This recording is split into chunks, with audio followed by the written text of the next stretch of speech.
Welcome to the podcast, Restore Yourself, Restore Your Marriage, where it's all about discovering the thoughts that get you in the mood, the thoughts that get you out of the mood, and how creating a deeper connection with yourself creates a deeper connection with your spouse. I'm your coach, Shelly Anderson, coaching you through life, love, and intimacy. This is episode number 147. Quick and easy pick-me-ups for mental, emotional, and marriage well-being. Hey everyone, thanks for joining me for today's podcast. And the month of May is Mental Health Awareness Month. So I thought it would be awesome to do kind of like this list of just ideas, quick pick-me-ups that really can help us with our mental health and our emotional health, which in turn will really contribute to what our marriage looks like. I love this idea because some of these ideas are just easy to implement. They don't take a lot of planning, a lot of effort. Some of them will, but a lot of them are just really easy to do. And the reason for this is because sometimes when we aren't really having a focus on our mental health, then we are really going to start disconnecting from ourselves, which means we are going to start disconnecting with our spouse and even the world around us. And the effect that this will have on our marriage is that instead of drawing closer to our spouse, we are going to pull away. We're going to retreat. And so if we don't have ideas about how to really take care of our mental health and our emotional health, we are definitely not going to be in the mood to be intimate with our spouse. In fact, we're going to be thinking quite negative about them. And if we think negative, we are going to feel negative. And so while it's very important to be able to develop important relationship skills, it's also important to be able to have quick and easy ways to bring relief to the mental weight that we are often carrying around. This is true for the wife. As a mom, we're always thinking about our kids and all the aspects of our kids, but it's also true for the husband and all the responsibilities that they have as well. So each spouse is carrying around quite a bit of mental weight. And so being able to just have quick releases for those in positive and healthy ways, instead of turning to escaping and vices, can really do us a world of good by having these in our back pocket. So what are some quick and easy ways to improve mental health? And I wanted to share with you something that's called the Big List of Pleasurable Activities. This is a resource and a tool that a lot of therapists use so that we can have these ideas just on hand and readily available. We don't have to do even more thinking about these things. And I'm not going to read you the whole list, but what I wanted to do is at least give you some of the topics, the categories, so that it can start to pique your interest and that your brain can start to ponder on these categories and say, ooh, like this category really stands out to me, or this category, and then spark some ideas on your own. Throughout this next week or two, or for the rest of the month, I will be posting some more ideas on social media that fall under these categories so that you can have some more ideas. But I bet your brain is going to come up with some on its own. So let's talk about some of these bigger categories on this big list of pleasurable activities. So we have connecting with friends.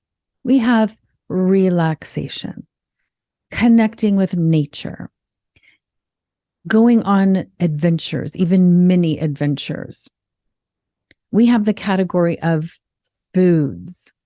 We have the category of connecting with animals. I love this one because it's just not the obvious one, right? But there is something that really we can find soothing and relaxing when we do connect with animals. And I love it. We just don't think about this as part of mental health. Another category is just physical activity. Another one could be entertainment, going to events, playing games, and finding humor in things. Also, expanding our intellect or learning new things. This is a great category, sometimes a little effort, but it doesn't always have to include a ton of effort. Music. Yes, I love this one. This is one of my favorites. Being able to use music as a form of mental health and well-being.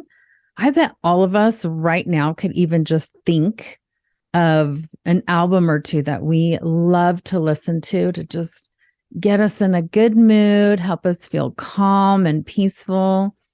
And if we don't have one, we can create one and put it on whenever we feel that we need to calm ourselves down a little bit or be able to breathe more deeply. We can always turn to music. It's such an easy one to turn to. Another category would be the artistic category and involving the arts.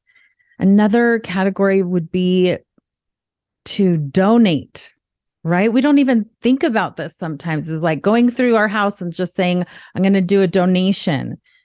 That can really lift our spirits and provide some mental decluttering. The spiritual aspect, whatever that looks like for you, being able to just take a moment to be spiritual can really do wonders for us. There's also a writing component. I think we can all agree, and we know the benefits of writing and journaling and how cathartic it can be.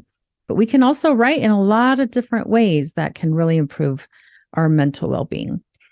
Things that are humorous and fun, being able to connect with our community in a lot of different ways, either through the arts and plays and clubs and sports, or just exploring our community and visiting places maybe we have just passed by.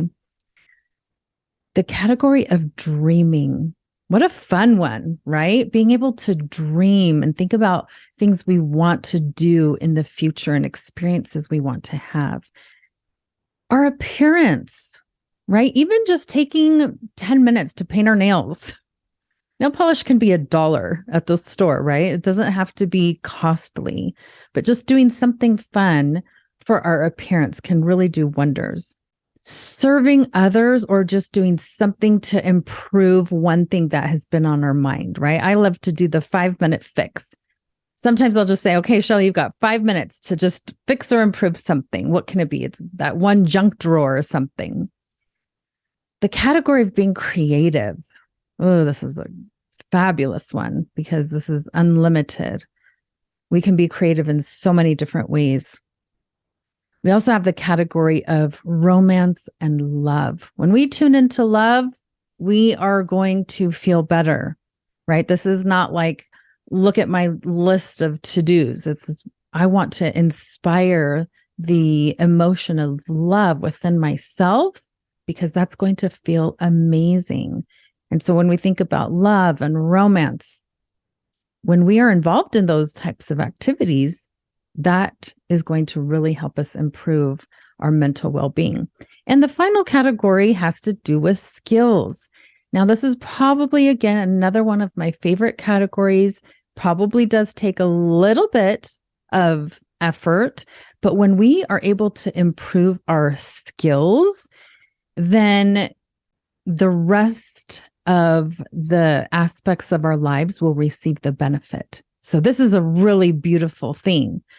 Okay, so now that we've kind of listed some of the categories, how will these different categories of mental health really help us? Well, there's a few different ways. The first one is that we can feel empowered. A lot of times we feel like a victim in our own lives. Look at all the things that are happening around us, and we can only respond in this or that way because of all these things that other people are doing. This happens a lot in marriage, especially with the things our spouse says and the things that our spouse does that we don't like or we don't prefer or that rub us the wrong way or annoy us. And we can often feel like a victim. And when we feel like a victim, we end up waiting around because we want the other person, usually our spouse, to make all the changes. Now, what happens is when we're waiting around for somebody else to fix things for us, we might wait around for a really long time and they may never do it. And so this means a lot of waiting around, a lot of things not getting better. We are going to feel more and more stuck, and we're going to feel like things are not progressing. We are going to feel like they are just staying the same or maybe even getting worse.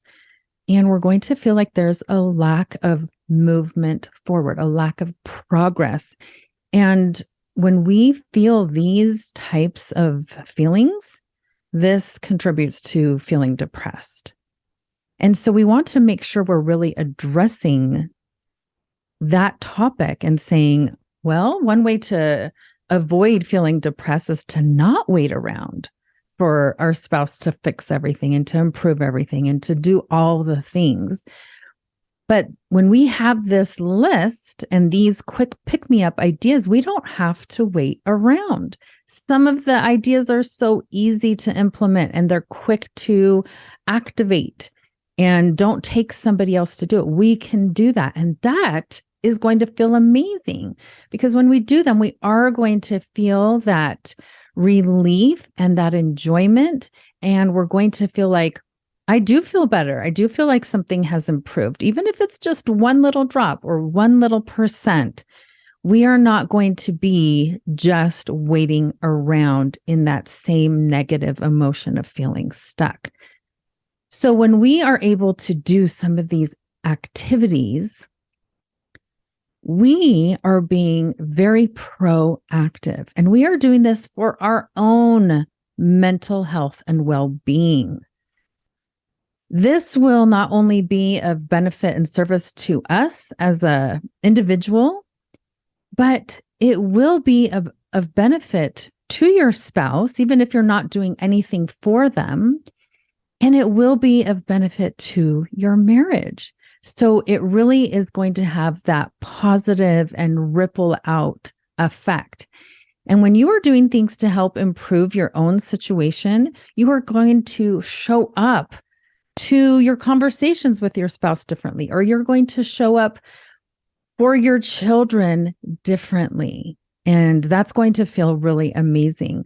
So you're able to get this quick, immediate, positive relief in a healthy way instead of turning to vices, right? A lot of times people will turn to vices because they think they're quick and easy.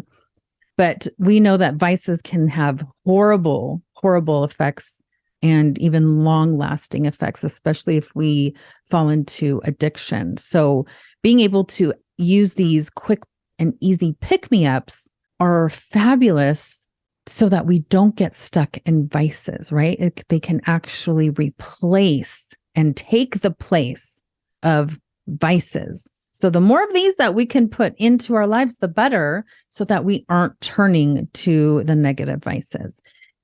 Now, as we think about these different categories, what are some of the most valuable categories of these quick pick-me-ups for our marriage and for our own mental health? What has the most value and what are the most effective? I think the most effective is going to be the category of learning skills. And some skills only take a minute to learn and to try using, like being able to communicate on a scale of 1 to 10. That doesn't take a lot of time to learn how to do that and then use it, right? It only will take a few seconds, maybe a few minutes at the most. But if we are able to learn certain skills like relationship skills, not only will they improve your relationship, but they will improve all your relationships. And if all your relationships start to improve, your entire life will start to improve. I love the quote that says, improve your relationships, improve your life, because we exist in the context of relationships and how we think about those relationships. And so when we take any effort to improve them through learning relationship skills, it is going to have that ripple out effect into the other areas of our lives. And that is going to feel amazing. Now, another skill that is going to be so valuable is our thinking skills. This is lacking to a high degree in today's world, and especially with the rising generations. And so we really want to make sure that we start using thinking skills and higher thinking skills so that we are modeling it for the people in our lives. We're modeling it for those around us and also for our children so they can grow up with effective thinking skills. Part of that is just having your own awareness of your thoughts and that there is a process in place and taking place. And the more awareness we can have about that process using the self-coaching model, the more effective we will become at being able to analyze and really think about our thoughts and to think about our thinking. Ooh, that's such a good one. I just love it, love it, love it. The other skills that are super beneficial are learning to manage our emotions and to actually feel our feelings when they come and allow our feelings to do their job so they can come in, vibrate through our bodies, and then leave because they did their job. Also, learning communication skills. This is going to be super valuable for your marriage, relating to your spouse, not taking everything that they think and feel on as an empath, right? We sometimes will do that. But being able to learn effective communication skills can really help to allow each spouse to remain their own unique individual person while still in the marriage. And finally, conflict resolution skills. Man, do we need this today, right? Everyone is so easily offended by everyone else who has different thoughts and opinions and feelings about things. And being able to learn how to manage conflict and go through that process and learn that skill, that may take a few minutes to research that and learn the ways and then actually try them. But it doesn't have to take hours and weeks and months. And it is something that will make a huge benefit in the relationship. Now, the really awesome thing about learning these skills is that they're effective, right? It will help the relationship. And so when we start to see, hey, this is working, this has a positive effect, we are going to feel better. We're going to feel better about ourselves because we're learning skills and we're using them. We're going to feel better about our spouse because we're going to be using skills that allow us the ability to do that. And in the process, we're going to start to feel better about intimacy. A lot of times when I get clients, they do not feel good about intimacy at all. And so as we start trying to use these quick and easy pick-me-ups and improve our skills, we will start to feel better about intimacy. And it will come in a way that is easy and natural. It's not going to feel forced or manipulated or that we're trying to convince ourselves to want intimacy or to enjoy it. We won't have to be doing any of that. It will feel natural to be in the mood for intimacy. And that's a fabulous place to be. Now, I just want to remind everyone that on my website, shelly.andersoncoaching.com, we have a course that is called the Emotional Intimacy Effect.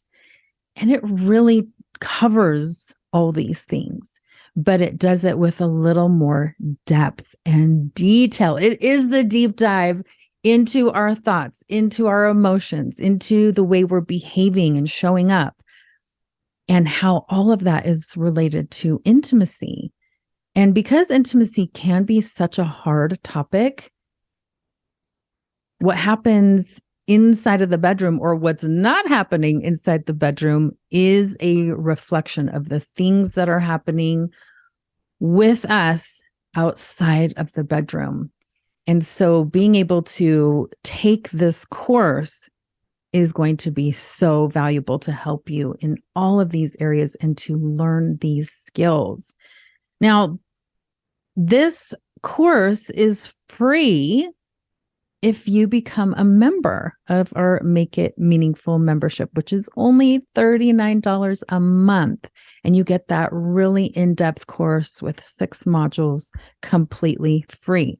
So I would encourage everyone to check out that membership and get that course for free and get started so that you can start feeling better. Because remember, the more you restore that type of intimacy with yourself, the more you restore it with your spouse.